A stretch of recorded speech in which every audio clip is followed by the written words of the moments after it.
राहुल गांधी जी की सदस्यता उनके करतूतों की वजह से गई थी। हमारी उसमें क्या भूमिका है? कोर्ट ने सजा दिया, लेकिन अहंकार देखिए राहुल गांधी का। सिर्फ राहुल गांधी में नहीं, ये जो पूरा ठगबंधन बना है, विपक्षी गठबंधन, उसमें सभी लोगों का अहंकार आप देखिएगा ना तो सातवें आसमान पर है। राहुल गांधी और उनकी पार्टी के लोग हैबिचुअल ऑफेंडर हैं।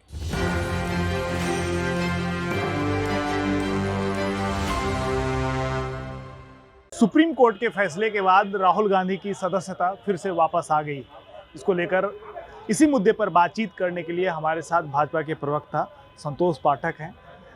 आप लोगों के कारण उनकी सदस्यता गई और फिर जो है सुप्रीम कोर्ट का फैसला आया कि उनकी सदस्यता बरकरार रहेगी। आपका सवाल गलत है कि हम लोगों की वजह से गई। राहुल गांधी जी की सदस्यता उनके करतूतों की वजह से गई थी। हमारी उसमें क्या भूमिका है? कोर्ट ने सजा दिया। कोर्ट ने पहले ये कहा कि माफ़ी मांग लीजिए, तो उनको लगा कि भाई हम भारत में 70 वर्षों तक शासन करने वाली पार्टी के युवराज हैं और हमको किसी से माफ़ी मांगने की क्या ज़रूरत है। तो भारत में लोकतंत्र है ना, राजतंत्र तो है नहीं। तो कोर्ट ने सज़ा सुना दिया।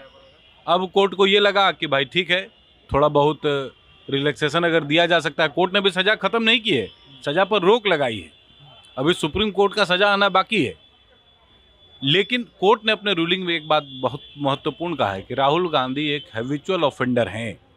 और राहुल गांधी ने जो बात कही थी वो बात सार्वजनिक विमर्श में कहे जाने वाली बात नहीं थी, वो गलत बात थी। और जिस कद का उनका राजनीति में स्थान है, उस स्थान पर काबिज लोगों को इस प्रकार की भाषा नहीं बोलनी चाहिए। आप लोग गए कोर्ट तक तब ना जो है उनको नहीं, वो तो कोई एक व्यक्ति जिनका सरनेम मोदी था, उनको ये लगा कि भाई ये तो पूरी जाति को बदनाम करने वाली बात हो गई।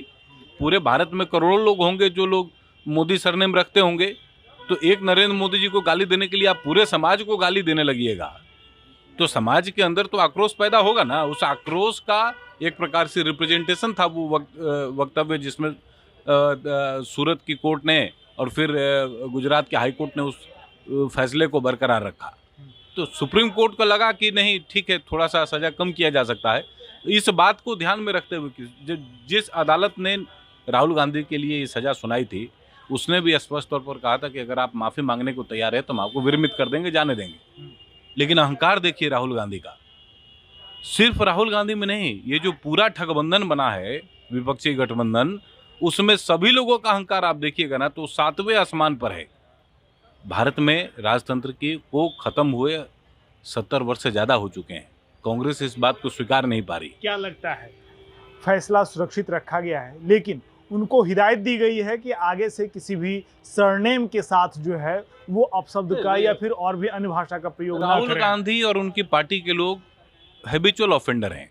कोर्ट ने भी इस बात को माना है। जैसे अरविंद केजरीवाल एक समय पर हैबिचुअल ऑफेंडर थे ना, किसी को कुछ भी बोले जाके कोर्ट में माफ़ी मांगे, यही काम था ना उनका। आज तक एक भी ऐसा केस अरविंद केजरीवाल ने और राहुल गांधी जी की पार्टी ने नहीं लड़ा जिसमें इनको माफ़ी नहीं मांगना पड़ा। किसी दूसरे पर जब ये लोग भ्रष्टाचार का या किसी दूसरे चीज़ का आरोप लगाते हैं, मोदी पैसा लेके भागा, नीरव मोदी है, ललित मोदी किसके शासनकाल में भागा है? अब जब भारत की इकोनॉमी स्ट्रीमलाइन हो रही है, तब लोगों को ये पता चल रहा है कि ये सभी मिलकर चोरी कर रहे थे। और उनकी चोरी पर एक प्रकार से जब मोदी जी ने, इसी से मिलता जुलता एक बयान जो है बिहार में भी एक नेता है उनका भी आया था गुजरात को लेकर के। याद है कि गुजराती जो है इस तरह के, ये तो बोलता ही रहता है सब। अब लालू यादव से जो ट्रेनिंग लेगा वो क्या बोलेगा? लालू यादव तो मस्खरे की राजनीति करते हैं ना, जैसा सुशील जी कहते हैं, जो बचपन के साथी हैं वो लोग राजनीतिक तौर पे। तो ये लोग तो कहते हैं राहुल गांधी को लालू यादव से सीखने की जरूरत नहीं है, लेकिन अब उन्हीं के संगति में है, संतति उसी प्रकार की होगी जैसा ये लोग कर रहे हैं। राहुल गांधी को सजा दिलवा करके मानेंगे या फिर आप लोग लोकसभा चुनाव जो है लड़वाएंगे? भारत में देखिए लोकतंत्र। मुझे राहुल गांधी की सजा के दिन एक वीडियो याद आया जिसमें कांग्रेस के नेताओं ने एक लाइन से सुप्रीम कोर्ट के जजेस को एक साथ बैठाया और कहा कि भारत में लोकतंत्र खत्म हो रहा है।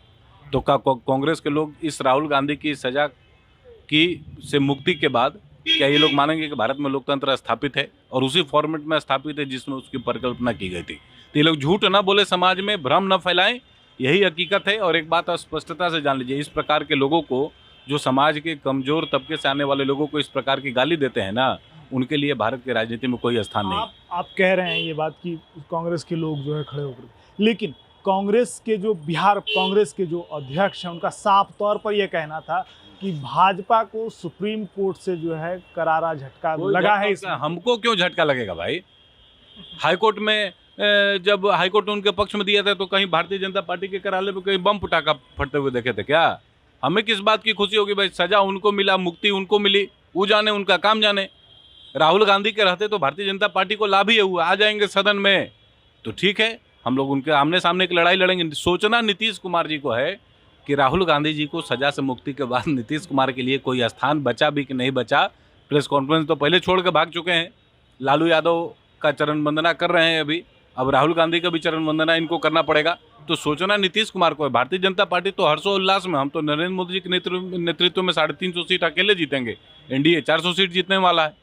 चलिए, हमारे साथ बातचीत करने के लिए भाजपा के प्रवक्ता संतोष पाठक थे। साफ तौर पर राहुल गांधी पे जो बात हुई और सुप्रीम कोर्ट से जो राहत मिली है, मोदी सरनेम को लेकर के जो है मामला गया था, उनकी सदस्यता वापस आ गई है। अब सदस्यता वापस आई है तो लाजमी है कि कांग्रेस जो है हमेशा ये चाहती है कि राहुल गांधी जो है देश के प्रधानमंत्री बने। लेकिन विपक्षी पार्टियों की जो एक मीटिंग हुई थी पटना में, बेंगलुरु में, उसमें कहीं कुछ स्पष्ट लेकिन नहीं हो पाया था। अब मुंबई में होने वाली है और राहुल गांधी स्वतंत्र हो चुके हैं कोर्ट से फिलहाल। अब ये देखना होगा कि जो इंडिया जो गठबंधन बना है उसमें उनका क्या महत्वपूर्ण स्थान रहता है और सुप्रीम कोर्ट इस मामले, मोदी सरनेम मामले को लेकर के और आगे क्या कुछ करेंगे। तो इस तरह के तमाम वीडियो के लिए बने रहे एक न्यूज़ 24 के साथ। कैमरामैन विष्णु के साथ मैं विपुल पटना।